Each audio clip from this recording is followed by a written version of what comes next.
Pendant 50 ans, il a incarné la menace silencieuse.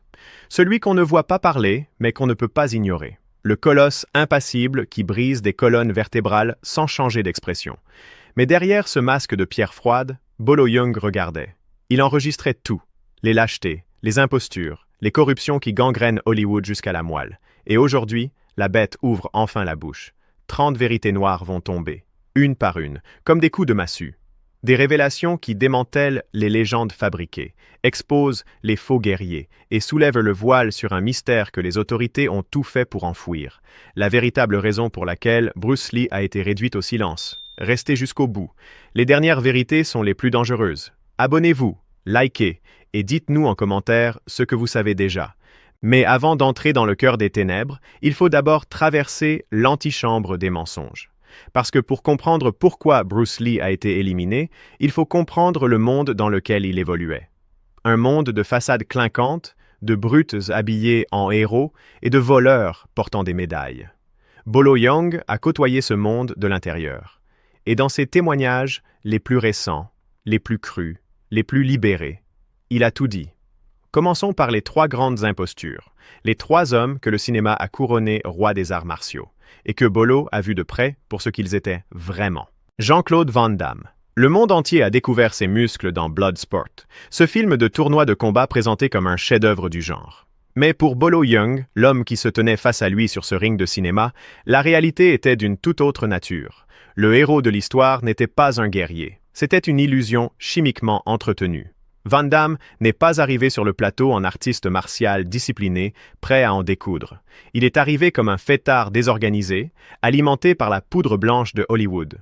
Bolo révèle que la sueur abondante que l'on voit sur Van Damme durant le combat final n'était pas toujours due à la chaleur de Hong Kong ou à l'intensité de l'effort. C'était fréquemment le signe visible d'un manque, d'une instabilité chimique qui rongeait le corps de l'intérieur. Entre les prises, il tremblait, paranoïaque, erratique, demandant des pauses répétées pour disparaître dans sa caravane et se remettre d'aplomb, pendant que les vrais professionnels attendaient dehors, sous une chaleur écrasante. Le moment qui a définitivement brisé le respect de Bolo pour lui s'est produit lors d'une répétition de chorégraphie. Un cascadeur a effleuré accidentellement le visage de Van Damme, un contact léger, anodin, le genre de choses que n'importe quel combattant encaisse sans ciller. Mais l'homme présenté au monde comme le guerrier indestructible n'a pas encaissé. Il a fondu en larmes, il a craqué, il a couru se réfugier dans sa caravane et a refusé d'en sortir tant que le réalisateur n'avait pas renvoyé le cascadeur fautif. Bolo regardait la scène avec un dégoût profond et silencieux. L'homme qui jouait le héros invincible avait le cœur fragile d'un enfant gâté qui n'avait jamais encaissé un vrai coup dans un vrai combat. Et la lâcheté physique n'était pas son seul péché. Van Damme était aussi un voleur d'identité. Son stoïcisme caractéristique, les regards intenses, les gestes lents et méditatifs, l'aura de concentration mystique, Bolo affirme que tout cela était un plagiat direct des maîtres asiatiques, que Van Damme étudiait sur des cassettes VHS. Il copiait spécifiquement les attitudes de Bruce Lee, sans jamais comprendre la philosophie qui les sous-tendait, ni la souffrance qui les avait forgées. C'était un perroquet de luxe. Un dragon de pacotille portant l'apparence d'un artiste martial comme on porte un costume de scène. Et l'aspect le plus sombre de son caractère, c'était sa cruauté déplacée. Terrorisé à l'idée de s'entraîner avec Bolo, parce qu'il savait que le colosse l'aurait anéanti en quelques secondes, il reportait son agressivité sur les figurants les moins bien payés. Des coups de pied lancés à pleine force au visage, hors chorégraphie, juste pour paraître impressionnant devant les caméras.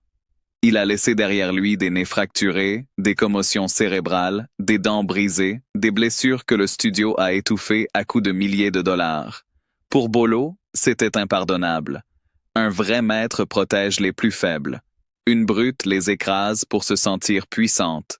Et même la fameuse complicité à l'écran était une fiction. Bolo l'a défié à plusieurs reprises à un sparring amical, histoire de créer une vraie alchimie pour le film. Van Damme a refusé à chaque fois. Parce qu'il savait que sans scénario pour le protéger, le monde verrait qu'il ne tiendrait pas 10 secondes face aux méchants. Steven Seagal. Si Van Damme était une déception, Seagal était un cauchemar d'une autre catégorie. Bolo ne voit pas en lui un artiste martial. Il voit un prédateur sadique qui a utilisé l'industrie du cinéma comme terrain de chasse personnel. L'histoire la plus révélatrice sur Seagal est celle que l'on a tout fait pour effacer d'Internet, L'incident avec Jane Lebel. Sur un plateau de tournage, Seagal avait affirmé avec arrogance que son énergie intérieure le rendait immunisé contre les étranglements. Jane Lebel, coordinateur de cascade légendaire et lutteur de 58 ans, a relevé le défi. En quelques secondes, Seagal était non seulement inconscient, mais dans l'humiliation suprême, il avait perdu le contrôle de ses intestins devant l'équipe entière. Bolo voit cet épisode comme le moment révélateur de toute la vie de Seagal. Un homme qui parle fort, intimide les autres, jusqu'à ce qu'il croise un vrai combattant. Et là, il se souille. Mais plus troublant encore que son ego démesuré, c'était la façon dont Seagal traitait les femmes et ses subordonnés. Bolo a été témoin d'un homme qui utilisait son pouvoir pour terroriser. Seagal s'enfermait dans des caravanes avec de jeunes actrices, sous prétexte d'auditions privées, à des heures tardives. La peur dans les yeux de celles qui en ressortaient disait à Bolo tout ce qu'il avait besoin de savoir. C'était un prédateur dissimulé derrière une queue de cheval et un titre honorifique, utilisant sa stature physique pour réduire au silence ceux qui osaient dire non. Son aïkido, par ailleurs, n'était qu'une performance. Bolo, maître de la puissance interne, a immédiatement percé à jour la mécanique du système. Les cascadeurs étaient contractuellement obligés de se retourner eux-mêmes dès que Seagal les frôlait à peine. Ceux qui ne chutaient pas de manière suffisamment convaincante étaient renvoyés.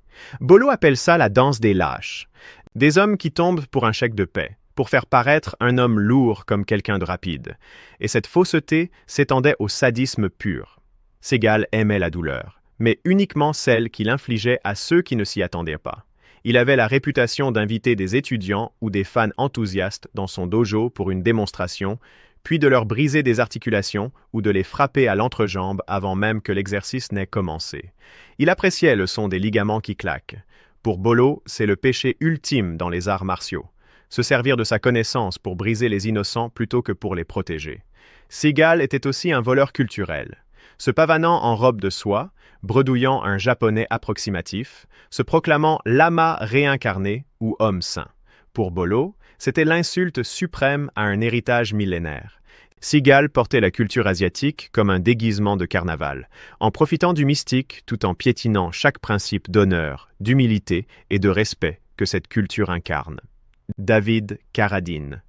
C'est l'homme que Bolo détestait le plus profondément. Non pas parce qu'il savait se battre, il ne savait absolument pas, mais parce qu'il avait volé quelque chose d'infiniment plus précieux qu'un titre ou un rôle. Il avait volé une âme. La série Kung Fu avait été conçue par Bruce Lee. C'était son concept, sa vision, son rêve, une œuvre portée par des années de réflexion sur les arts martiaux et leur philosophie. Mais les dirigeants racistes des studios ont tranché. Un homme asiatique ne pouvait pas être la star principale d'une série américaine. Alors ils ont volé l'idée et l'ont confiée à David Carradine, un homme blanc incapable de lever le pied au-dessus de sa ceinture. Quand Bolo regardait Carradine, il ne voyait pas un acteur. Il voyait un usurpateur vivant dans la maison que Bruce avait bâtie de ses propres mains. Travailler avec lui était une épreuve. Quand Bolo a dû partager un plateau avec Carradine, la réalité était humiliante. Carradine se déplaçait comme un homme qui n'a jamais entendu parler de rythme corporel. 0 vitesse, 0 puissance, 0 présence martiale. Bolo devait réduire ses propres mouvements à 10% de sa capacité réelle, juste pour que Carradine ait l'air d'avoir une chance dans le combat. C'était insupportable pour un maître de feindre la défaite face à un homme incapable de distinguer une garde basse d'un pas de valse. Et pire encore, Carradine croyait sincèrement à sa propre légende. Il se promenait sur le plateau en dispensant des leçons de ki et d'énergie à de vrais combattants, une cigarette dans une main et un verre dans l'autre. Il pensait que porter les robes suffisait à faire de lui un maître. Bolo vivait cette arrogance comme un crachat quotidien sur la mémoire de Bruce Lee. Et il avait perçu en Carradine une obscurité particulière, bien avant que le monde entier ne découvre les circonstances de sa mort. Carradine était obsédé par des sensations extrêmes, déviantes, dangereuses. Il cherchait des montées d'adrénaline extérieures, parce qu'il n'avait rien à l'intérieur, aucune lumière propre, aucun feu intérieur.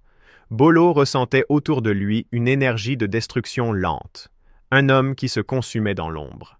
L'asphyxie auto-érotique qui l'a finalement tué ne fut une surprise pour aucun de ceux qui avaient vu les démons dans ses yeux des années auparavant. Carradine n'était pas seulement un mauvais acteur. Il était le symbole vivant de tout ce que Hollywood a de plus toxique. Il représentait le mensonge selon lequel un homme blanc pouvait incarner un maître asiatique et être présenté comme supérieur à l'original. Chaque fois que Bolo voyait son visage sur une affiche, il revoyait le racisme systémique qui avait barré la route à Bruce Lee et brisé son cœur bien avant que le poison n'arrête ses battements. Et maintenant, nous entrons dans le cœur du dossier. Celui qui est resté scellé pendant 50 ans. La vérité sur Bruce Lee, le seul homme devant lequel Bolo Yeung s'est incliné. Tout au long de sa carrière, entouré de simulacres et d'égomanes, Bolo n'a accordé sa déférence absolue qu'à un seul être humain. Bruce Lee n'était pas simplement un acteur. C'était une force de la nature, qui réduisait tous les autres prétendants au statut d'enfant jouant au guerrier. Pour Bolo, Bruce était l'empereur, et tous les autres n'étaient que des paysans, essayant de porter la couronne. La vitesse de la lumière. Il existe un mythe selon lequel les caméras devaient être ralenties pour les acteurs ordinaires. Bolo révèle que pour Bruce, c'était l'inverse. Bruce bougeait si vite que les caméras de cinéma standard ne captaient qu'un flou. Les techniciens devaient augmenter la fréquence d'image simplement pour prouver au monde qu'il n'était pas magique. Bolo l'a vu frapper avant même que son adversaire ne puisse cligner des yeux. C'était une vitesse qui défiait les lois de la physique, et une vitesse qui terrifiait ceux qui voulaient le contrôler. Le corps d'acier. Le rapport d'autopsie officiel affirme que Bruce est mort d'une hypersensibilité à un médicament, suggérant une fragilité liée au surmenage. Bolo rit de ce mensonge. Il s'est entraîné avec Bruce. Il a senti la densité de ses muscles. Le corps de Bruce était fait de câbles d'acier.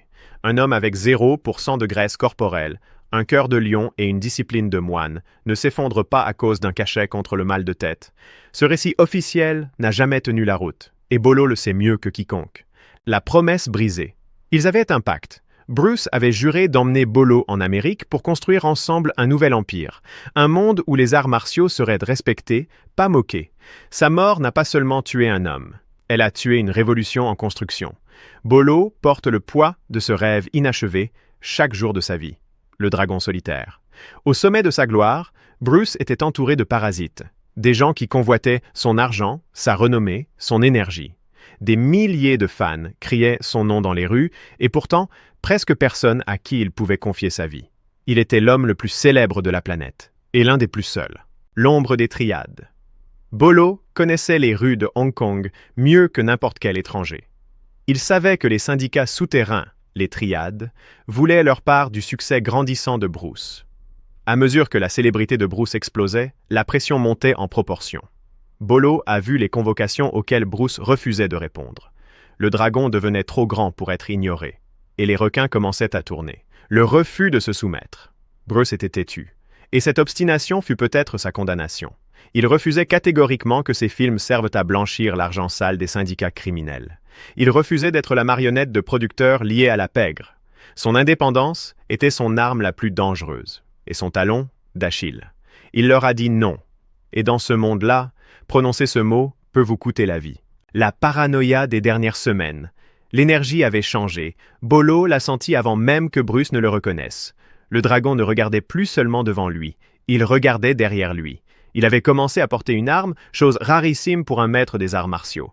C'était le signe que quelque chose d'irréversible était en marche. Le prédateur était devenu la proie. Les appels d'avertissement, des appels téléphoniques, en pleine nuit, des menaces silencieuses, des messages laissés au studio.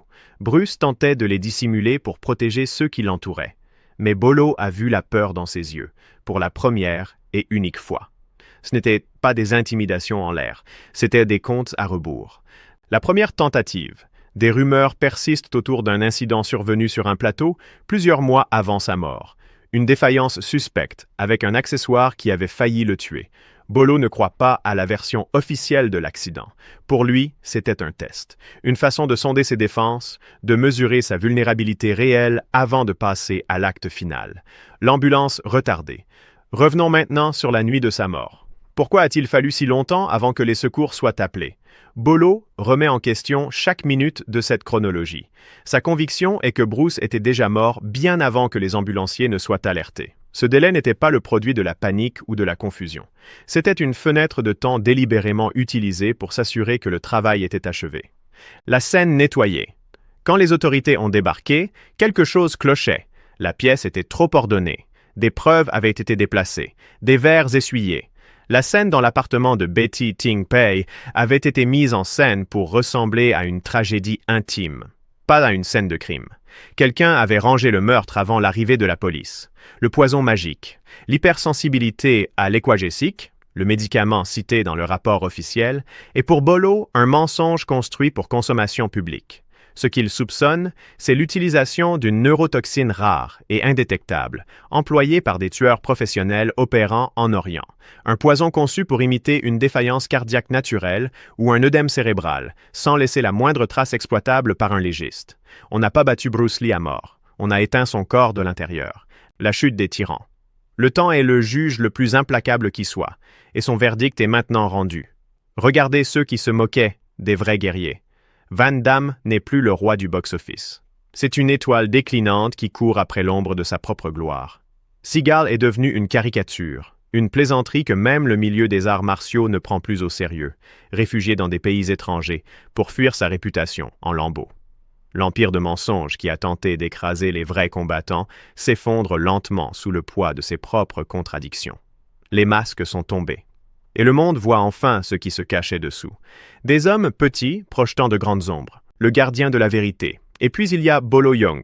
Pendant que les autres se consumaient dans l'ego et la cupidité, la bête de l'Est a tenu. Elle est restée silencieuse. Elle est restée debout.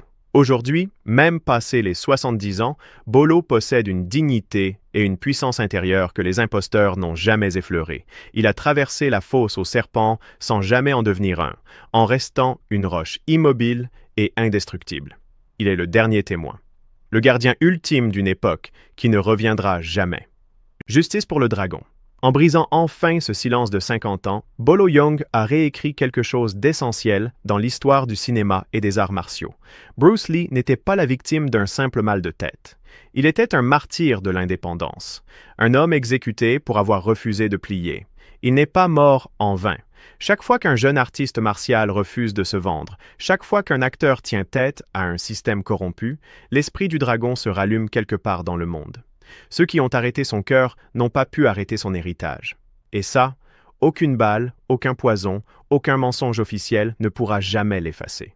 Si vous êtes allé jusqu'au bout de ce dossier, si ces vérités vous ont touché, ébranlé ou mis en colère, alors abonnez-vous, activez la cloche, partagez cette vidéo autour de vous. Parce que ces secrets méritent d'être entendus par le plus grand nombre possible. Le dossier n'est pas fermé, il y a d'autres révélations à venir. Et le dragon, lui, continue de veiller.